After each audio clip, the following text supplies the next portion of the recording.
Good morning, students. So in the last class we discussed the goals of an operating system. Those are efficient use, then user convenience, and the third one is non-interference, right? So we have already seen the different goals of an operating system, right? And in today's class we will discuss the operation of an OS, right? So what all different operations the operating system can do, right? So those things we will observe today. The first operation is uh, the first operation is program management. What do you mean by program management? The operating system initiates the operating system initiates programs, right? uh, Whenever the user wants to run any program, you can treat everything which runs in the computer system is a program, right? So which runs in the computer system is a program, right? So OS initiates programs, arranges their execution on the CPU, right? Because the programs are stored in the memory, right? So those programs has to be brought from memory to central processor unit, because the program has to be run by the processor itself, right? So memory cannot do anything and operating system cannot do anything with that program. Execution I am talking about, execution of a program I am talking about, right? So when it is concerned to the execution of a program, that program which is stored in a memory, that has to be brought to the central processor unit, right? So a processor may be made up of Intel or Macintosh, Unix, Linux, right? So actually Unix, Linux are the types of operating systems, right? So Mac OS, Mac OS, Macintosh is also an operating system, right? So uh, programs are to be brought from memory to what, a central processor unit, and a processor will run those programs, because programs are made up of instructions, and those instructions will be executed one by one by the processor, and terminates them when they complete their execution, right? And the result to be brought to the user once the execution of the program are terminated, right? So that is the program management, the different programs which are arranged in the memory, right? So user which program user wants to run, right? So whenever he clicks execute, then the operating system will bring that program from memory to what, central processor unit, and central processor unit will run that program, and the result will be sent back to the user, right? So if user wants to save those results, then again if he clicks save, then again operating system will come into existence, and the data or the results will be saved in the memory, right? So this is the first operation of an OS, that is program management. Next, since many programs exist in the system at any time, the operating system performs a function called scheduling to select a program for execution, right? So scheduling is a process of selecting a program for execution by the operating system, right? So many programs are going to run in the computer system, right? So which program has to be run so at a time, right? So at a certain time, which program has to be run by the central processor unit, that will be decided by the operating system, right? So there will be a part of operating system which we call it as a scheduler, which will decide which program has to be run next on the central processor unit, right? So we will talk about this scheduling later, later in the subject, okay? So when we discuss these operations in more detail, okay? Right now you just remember there is a part of a operating system which we call it as a scheduler, which will schedule or which will select the programs to be executed on the central processor unit, okay? That is the program management. So operating system will manage all the programs which are going to be run on what, central processor unit. Next, second operation is resource management. The computer system has different resources, memory. You can take the examples of memory, IO devices, and even central processor unit is also a resource, right? So operating system has to manage all these resources properly and efficiently. The operating system allocates resources like memory and IO devices when a program needs them. Let us say if a program wants to save wants to use a certain memory, right? So that memory request will be sent to the operating system, right? So when you save the memory, when you save a program, you need a certain amount of memory, right? So you are sending, actually you are sending a request for request to the operating system, and the operating system will provide that memory to the user, right? And once that memory is provided to user, then he can save his file or the program into that memory. Okay. uh,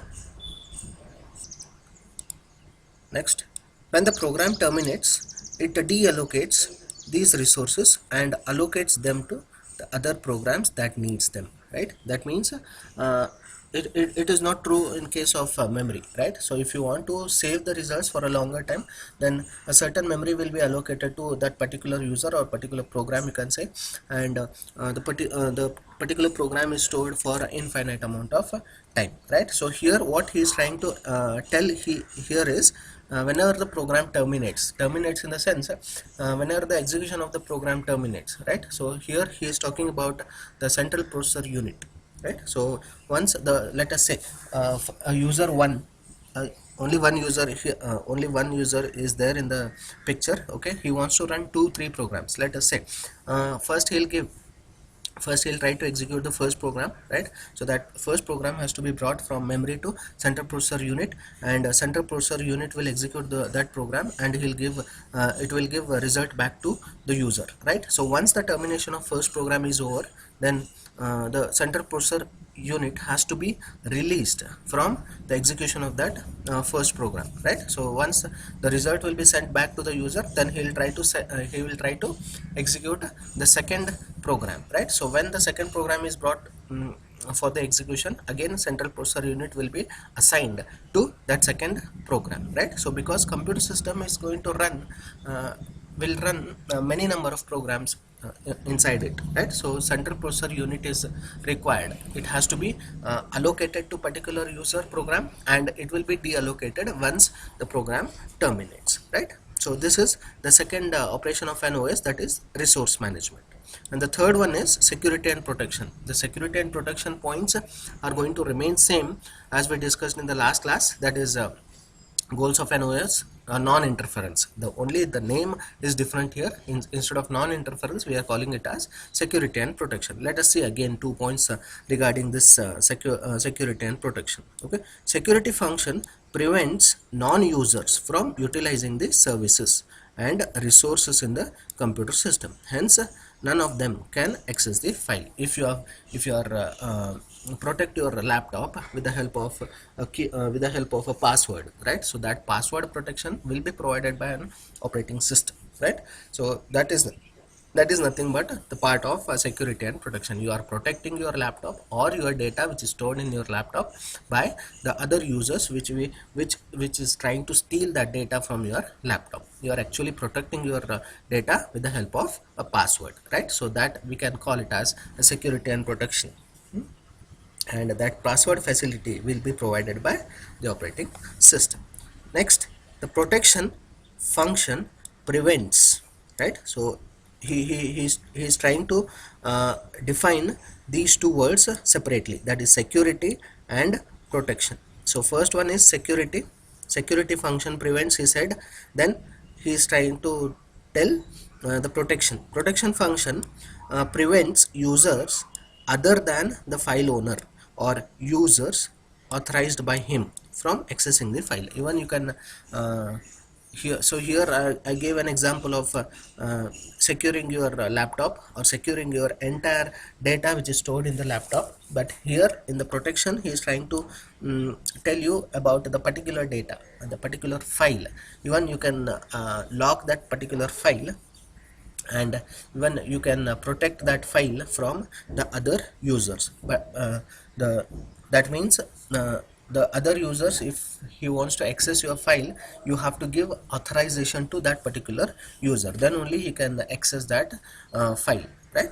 So in the companies and all, right? So if he try, if other person, if other person wants to execute, good morning.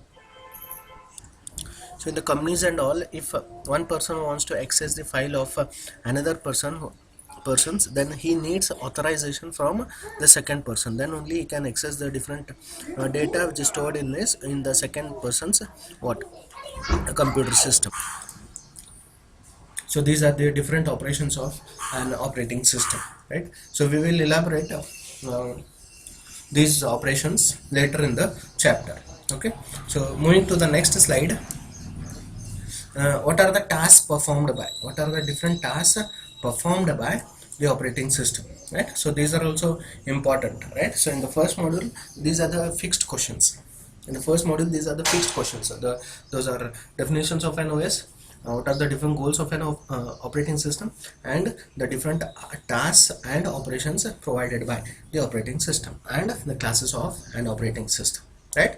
So please make a note of it. If you are clear with these concepts, then you can easily go ahead in the subject. Okay, so let us say the second thing here is tasks performed by operating system. What are the different tasks? So here I am going to explain it with the help of a table, right? And when those tasks are performed by the operating system, the first one is construct a list of resources during booting, right? So for first task is construct a list of resources when it is performed during booting. So when you turn on the computer system, then you can observe,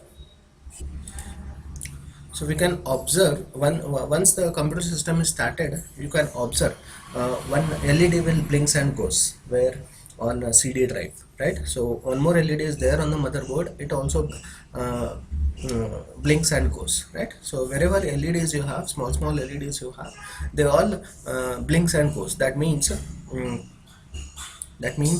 the operating system is checking all the devices which are connected to the motherboard, or you can say the computer system, right? So it will check the USB drives, it will check the CD drives, floppy drives, and processors, right? And RAM, ROM, all these things will be checked by the operating system, right? So this will take place during booting, right? So and it will form a table of different resources which are stored in the which are connected to a computer system, right?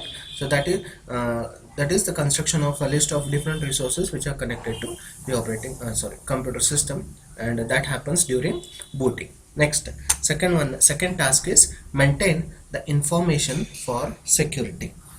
Maintain the information for security while registering new users, right? So this will actually take place in case of large servers, right? So if you want to access those servers in the big companies I am talking about here, so it will maintain the information for security.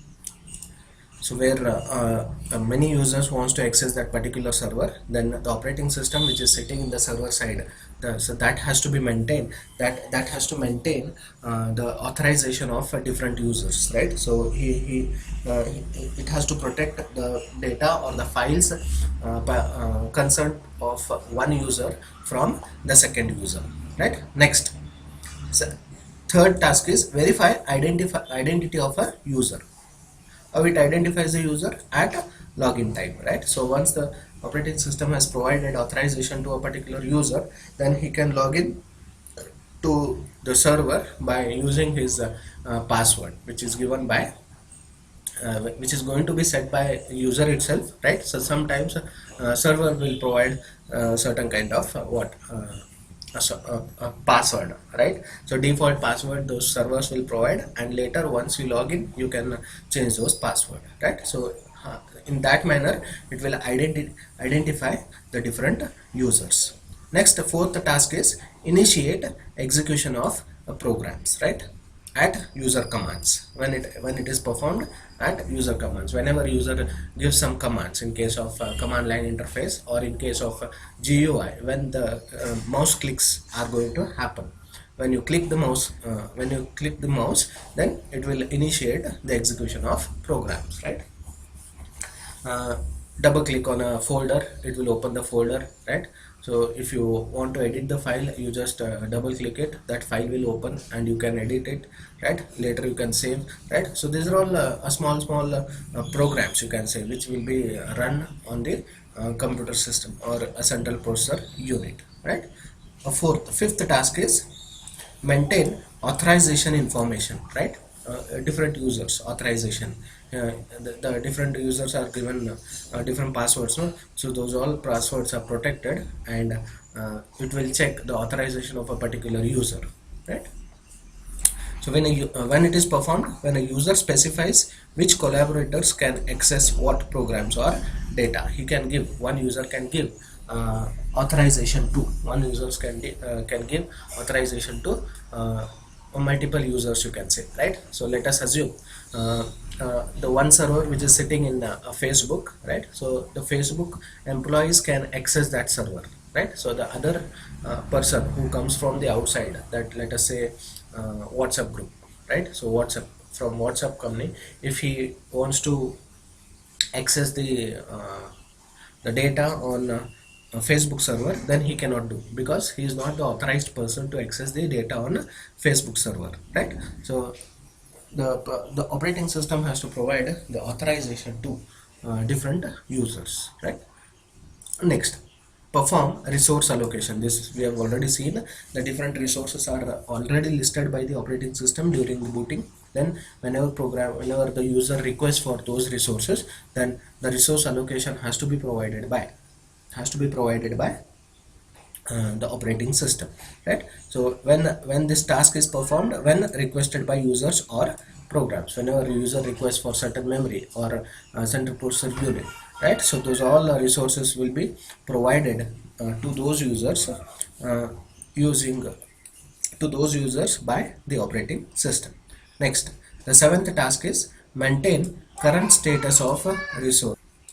So here, maintain current status of resources. That means when it is performed during resource allocation and deallocation, right? So once the particular resource is allocated, right? So its status has to be changed, because before allocation that resource was free. Once the allocation is done, that resource has become busy, right? So that status has to be maintained by the operating system, right? So next, the last task of an operating system is maintain the current status of programs and perform scheduling. That means whenever user wants to execute a program, right, he wants to execute those programs on a central processor unit, right? So that programs has to be brought from memory to central processor unit for execution, right? So this has to be scheduled properly by someone else. So that someone else is nothing but the operating system. So when this scheduling is performed continually during OS operation, until and unless the system is turned off, so this scheduling is going to be performed continuously by the operating system. Okay, so these are the different tasks. How many? There are 8 tasks, I think. Just number them, right? So whenever you are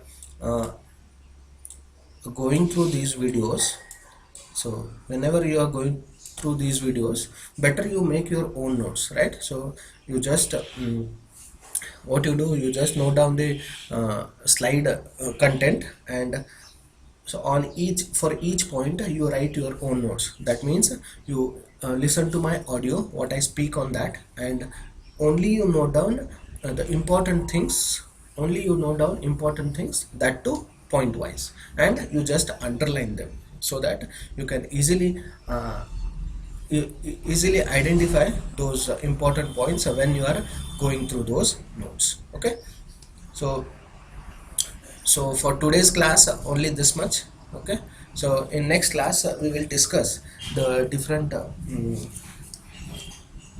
operations of an OS in more detail. Okay, thank you.